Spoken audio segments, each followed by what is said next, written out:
Você sabia que no mundo antigo, essa cidade havia a segunda maior biblioteca do mundo antigo? Sim, ela ficava apenas atrás da maior biblioteca de Alexandria. Ela era a segunda maior biblioteca. Você já ouviu falar sobre os pergaminhos? Então, os pergaminhos, na verdade, foi do contexto dessa cidade, onde abrigava essa biblioteca.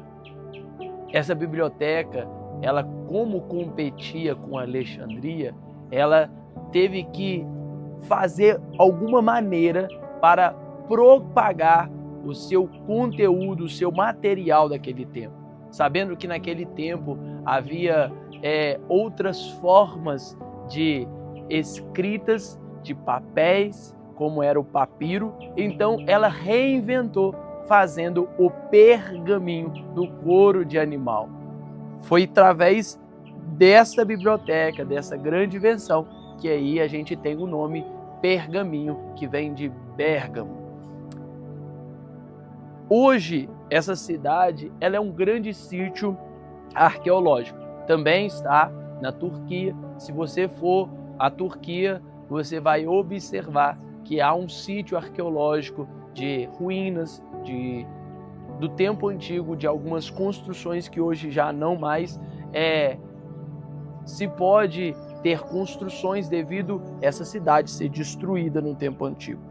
Só que uma das curiosidades desse tempo, que a palavra também vai introduzir sobre isso, era um altar que foi levantado a Zeus, a qual a Bíblia vai dizer o altar de Satanás.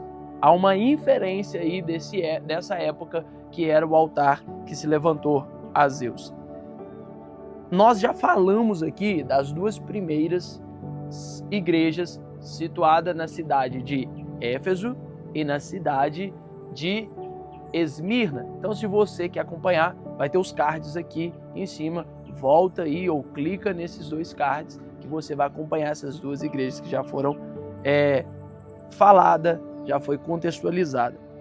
A cidade de Pérgamo, ela ficava na ponta, ou seja, quando você observa geograficamente a situação das cidades, você vai ver a primeira cidade próximo à ilha de Patmos era a cidade de Éfeso, aproximadamente 100 quilômetros. E por que falar sobre a ilha de Patmos? A ilha de Patmos é onde João, quando vai escrever o livro das Revelações, o livro de Apocalipse, é onde ele estava. Então, era basicamente que quando aquele que iria passar enviando as cartas de uma forma geográfica, foi pontuado ou distribuído essas cartas. Então a primeira cidade era Éfeso, a segunda cidade logo acima, aproximadamente aí 65 quilômetros, era a cidade de Esmirna, e logo no topo, mais distante, havia a cidade de Pérgamo. Talvez aí ela seria a última cidade do mensageiro que estaria passando para enviar as cartas. E aí vamos conhecer um pouquinho dessa carta que eu acho muito precisa para os nossos dias. A Bíblia vai dizer assim: ao anjo da igreja em Pérgamo escreve: estas são as palavras daquele que tem a espada afiada de 2 gumes. Sabemos que o escritor aos Hebreus 4, capítulo 4, verso 12, vai falar sobre a espada, que a Bíblia a palavra de Deus, é comparada à espada de 2 gumes. E aqui o próprio Jesus, olha que interessante isso, o próprio Jesus, ele vai se apresentar como essas palavras são daquele que tem a espada afiada, ou estas são as palavras daquele que tem a espada afiada de 2 gumes. E quem é a palavra? A palavra é Jesus. Isso é poderoso. Sabe por que isso é poderoso? Porque João vai descrever, e talvez você não conheça, mas João, o evangelista, o próprio João, ele vai descrever no seu evangelho, no capítulo 1, dizendo assim, que no princípio era o verbo, e o verbo era Deus. e o Verbo estava com Deus. Há uma outra tradução que vai dizer: no princípio era a palavra, e a palavra estava com Deus, e a palavra era Deus. Poderoso isso. Tá vendo? Não sei se você consegue visualizar, mas essa palavra que para o mundo é apenas um conteúdo de um aglomerado de livros, de capítulos e de versículos, e nada além disso, para nós que cremos em Jesus, não apenas está aqui um aglomerado de livros, mas sim é a própria pessoa de Jesus se revelando através das Escrituras. E aí, Jesus agora se apresenta como a palavra. E ele vai dizer que usar a expressão da espada afiada de dois gumes. E sabe o que significa isso daqui? Para o contexto da época, onde havia um império grandioso, o Império Romano, a espada era o maior símbolo de autoridade. Jesus está se apresentando como a maior autoridade. Sim, para aqueles que agora receberiam a carta a essa cidade que estava na igreja de Pérgamo, Jesus está dizendo: eu sou a maior autoridade que você possa conhecer. O conteúdo dessa carta, Jesus vai dizer, tanto aprovar e desaprovar, tanto trazer pontos positivos quanto também pontos negativos. Ele vai dizer assim, sei onde você vive, onde está o trono de Satanás. Contudo, vocês permanecem fiel ao meu nome e não renunciou a sua fé em mim, nem mesmo quando Antipas, minha testemunha, foi morto nessa cidade onde Satanás habita. No entanto, tenho contra vocês algumas coisas, que você tem aí pessoas que se apegam aos ensinos de Balaão, que ensinou Balaque a armar cilada contra os israelitas, induzindo-os a comer alimentos sacrificados a ídolos e a praticar imoralidade sexual. De igual modo, você também, os que se apegam aos ensinos dos nicolaítas. Portanto, arrependa-se, senão virei em breve até vocês e lutarei contra eles com a espada da minha boca. Aquele que tem ouvidos, ouça o que o Espírito diz à igreja. Ao vencedor darei o maná escondido. Também lhe darei uma pedra branca com um novo nome nela escrito, conhecido apenas por aqueles que o recebem.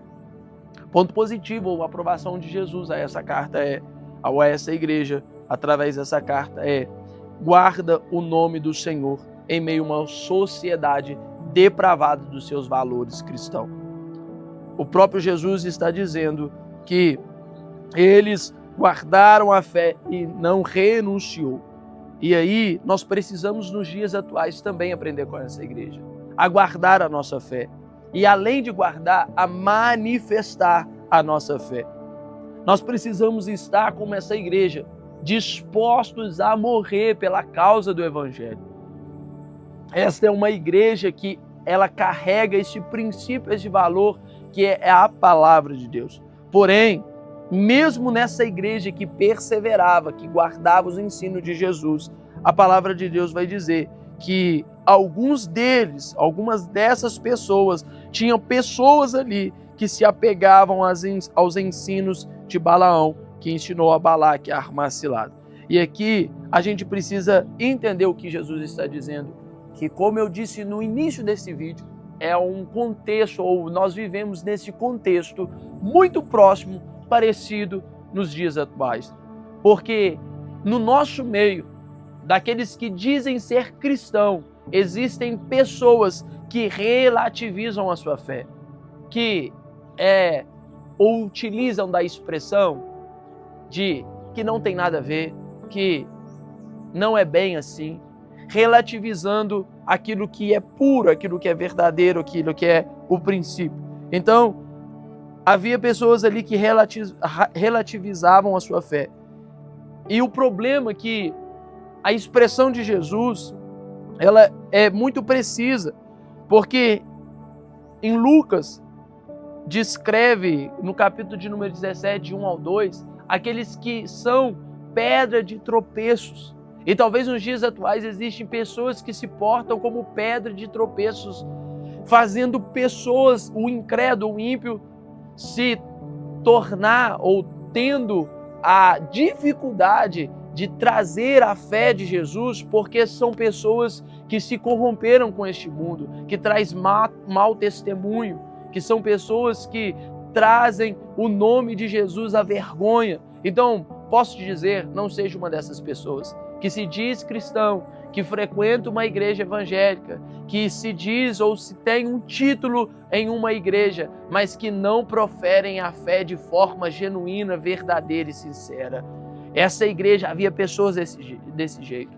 E eu estou aqui para te falar que, infelizmente, nos dias atuais, existem pessoas que nos decepcionam, que dizem cristão, mas não são, que relativizam a sua fé, que ainda traz o paganismo, as práticas do mundo para a igreja, que se corromperam dos seus valores, mas a igreja de Jesus, ela não é assim. A igreja verdadeira de Jesus, ela não é assim. Então você que talvez se decepcionou com algum líder, com alguém que se diz cristão, se você se decepcionou com algum comportamento de pessoas assim, deixa eu liberar uma palavra. Esta não é uma pessoa de Jesus.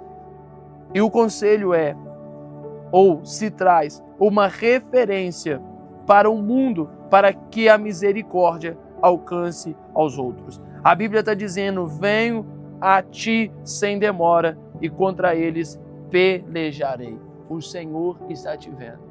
Se você é uma dessas pessoas que profere a fé apenas no seu discurso e não da sua prática, apenas nas suas palavras, mas não na sua vida, o Senhor vai vir contra ti. Essa é uma palavra verdadeira. E qual que é a conclusão dessa carta? Qual que é a promessa dessa carta? A Bíblia está dizendo para aqueles que permanecem, ele tem um maná escondido e ele dará uma pedra branca. Em outras palavras, maná escondido significa a revelação profunda de quem é Jesus. Você ainda não sabe, você ainda não conhece. Nós vamos conhecer Jesus de forma plena na eternidade. Esse será o nosso maná escondido. E a pedrinha branca é a nossa identidade pura, genuína na eternidade com Deus. Creia nisso. Creia que, como nessa carta, o Senhor também trará isso à sua vida, para a glória de Deus.